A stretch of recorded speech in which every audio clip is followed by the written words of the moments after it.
কোন ইসমে আজম পড়ে হযরত ঈসা আলাইহিসসালাম মৃতদের জীবিত করতেন। ঈসা নবী একদিন একটি মৃত সিংহকে জীবিত করেছিলেন। তারপর সেই সিংহটি ঈসা আলাইহিসসালামের একজন সঙ্গীকে আক্রমণ করলো। তখন ঈসা আলাইহিসসালাম সেই সিংহটির সাথে কি করেছিলেন, আর কেনই বা সেই সিংহটি ঈসা নবীর সঙ্গীকে হত্যা করেছিল?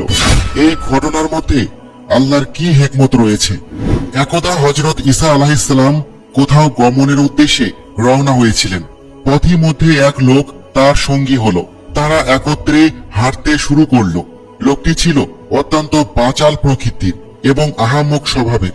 তারা রাস্তা দিয়ে হাঁটতে হাঁটতে একটা জঙ্গলে ঢুকে পড়ল। রাস্তার পাশেই এক বিশাল গর্ত ছিল। তারা গর্তটির পাশ দিয়ে অতিক্রম করার সময় সেই বোকা লোকটি গর্তে তাকিয়ে দেখলো এক কঙ্কাল পড়ে রয়েছে। দেখে মনে হচ্ছিল এ যেন বিশালাকার কোনো প্রাণীর কঙ্কাল।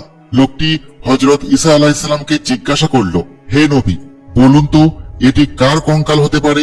ঈসা আলাইহিসসালাম জবাবে বললেন, আমি তো জানি না এটি কার কঙ্কাল। আমি তো কেবল সেটাই করি যা মহান আল্লাহ তাআলা আমাকে করার আদেশ দেন, এবং ততটুকু জানতে পারি যা সম্পর্কে তিনি আমাকে জানান। এরপর ওই আহম্মক লোকটা বলল, হে নবী, আপনি তো মৃত প্রাণীর মধ্যে প্রাণের সঞ্চার করতে পারেন। আপনি এখনই ইসমে আজম পাঠ করে এই মৃত ব্যক্তিকে জীবিত করে তুলুন। আমি এর আসল রূপ অবলোকন করতে চাই, আর সেটা আপনি না করলে আমাকে ইসমে আজম শিখিয়ে দিন। ঈসা আলাইহিসসালাম বললেন, এই বোকা মানুষ, এখনই আল্লাহর কাছে ক্ষমা প্রার্থনা করো এবং নিজের জবানের হেফাজত করো। ইসমে আজম পড়ে মৃতকে জীবিত করার ক্ষমতা আল্লাহ কেবল আমাকে দান করেছেন। তুমি ইসমে আজম যতই পড়ো না কেন, এই প্রাণীটি প্রাণ ফিরে পাবে না। আর আল্লাহ তাআলা যতক্ষণ না নির্দেশ প্রদান করবেন ততক্ষণ এই প্রাণী জীবন লাভ করবে না। আল্লাহ তাআলার ইচ্ছা ব্যতীত কোনো কিছুই সম্ভব হবে না। লোকটি তখন বলল, ঠিক আছে, তাহলে আপনি ইসমে আজম পাঠ করুন। ঈসা আলাইহিসসালাম বললেন, দেখো, এই পৃথিবীতে তো অসংখ্য মৃত প্রাণীর কঙ্কাল রয়েছে। সবাইকে জীবিত করা কি আমার জন্য বাধ্যতামূলক? বরং আল্লাহ তাআলা যখন যাদের ব্যাপারে চান তখনই কেবল আমি মৃতের কঙ্কালে রূহ প্রবেশ করাই এবং তাদের প্রাণ ফিরিয়ে আনি। তুমি এখানে একটি কঙ্কাল দেখতে পেয়েছো, কিন্তু এই কঙ্কালটিকে জীবিত করার আদেশ আল্লাহ তাআলা আমাকে দেননি।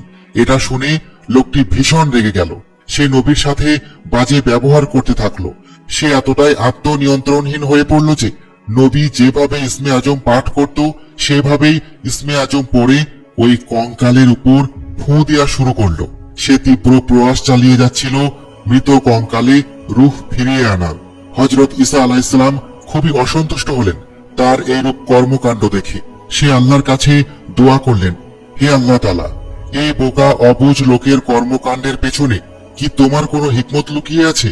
সঙ্গে সঙ্গে আল্লাহর পক্ষ হতে আওয়াজ আসলো, হে ঈসা রুহুল্লাহ, এখানে আশ্চর্য হওয়ার কি আছে? মূর্খ মানুষ মূর্খতার সন্ধান করে। দুর্ভাগ্যবান ব্যক্তি তার দুর্ভাগ্যকে নিজের কাছে নিজেই আহ্বান করে। অবশ্যই তার এই কর্মের পেছনে উদ্দেশ্য রয়েছে এবং তার আচরণের মাঝে তার পরিণতি লুকিয়ে রয়েছে। সুতরাং তুমি লোকটির কথা শুনে এই কঙ্কালের মাঝে প্রাণ সঞ্চার করে দাও।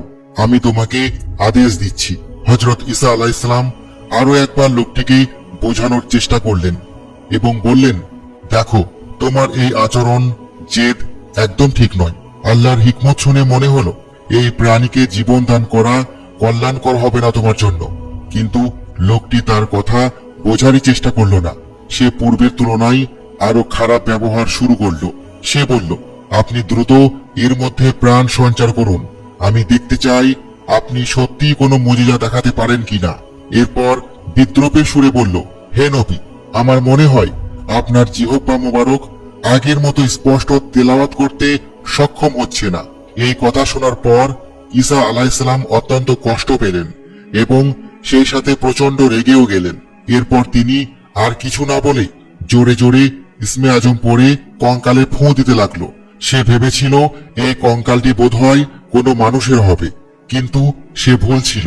ইসমে আজম পড়ার সাথে সাথে কঙ্কালের হাড়গুলো একে অপরের সাথে জোড়া লাগতে শুরু করলো, আর কঙ্কালগুলো একসাথে হয়ে এক বিশাল দানবীয় সিংহের আকৃতি ধারণ করলো। আসলে এটি ছিল একটি ভয়ঙ্কর সিংহ। প্রাণ ফিরে পাওয়ার সাথে সাথে সিংহটি গর্জন করা শুরু করলো। এরপর খুব দ্রুত সিংহটি সেই আহাম্মক ব্যক্তির উপর হামলা করে বসলো। নৃশংসভাবে আক্রমণের ফলে লোকটির দেহ কয়েক খণ্ডে পরিণত হলো। হযরত ঈসা আলাইহিসসালাম সিংহটিকে উদ্দেশ্য করে বলল, হে বনের রাজা, তুমি কেন লোকটির উপর এত দ্রুত হামলা করে তাকে হত্যা করলে?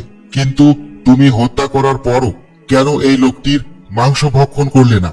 সিংহ জবাবে বলল, হে আল্লাহর নবী, আমার মৃত্যুর সাথে সাথে আমার পৃথিবীতে রিজিক শেষ হয়ে গেছে, তাই আমি চাইলেও এখন এই লোকটার মাংস খেতে পারবো না।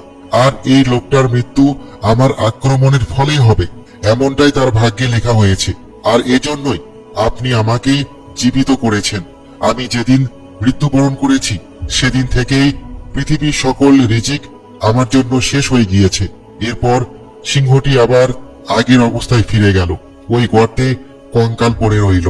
আমরা হযরত ঈসা আলাইহিসসালামের মুজিজা দেখে বুঝতে পারলাম আল্লাহ তাআলা পৃথিবীর বাস্তব সত্যকে এই ঘটনার মাধ্যমে উপস্থাপন করছেন। অর্থাৎ আমরা সবাই যে অবস্থায় থাকি না কেন, সবকিছুর পেছনে হিকমত লুকিয়ে আছে। কেউ একজন বলেছিল, না বেশি উন্নতি ভালো, না বেশি ধ্বংস ভালো। আমার মালিক আমাকে যেভাবে রেখেছেন সেই অবস্থায় আমার কাছে সবচেয়ে ভালো। আর আমাদের একটি কথা অবশ্যই মনে রাখতে হবে, নবী রাসূল ও তাদের জীবন নিয়ে কখনো বেয়াদবি করা যাবে না। আল্লাহ তাআলা তা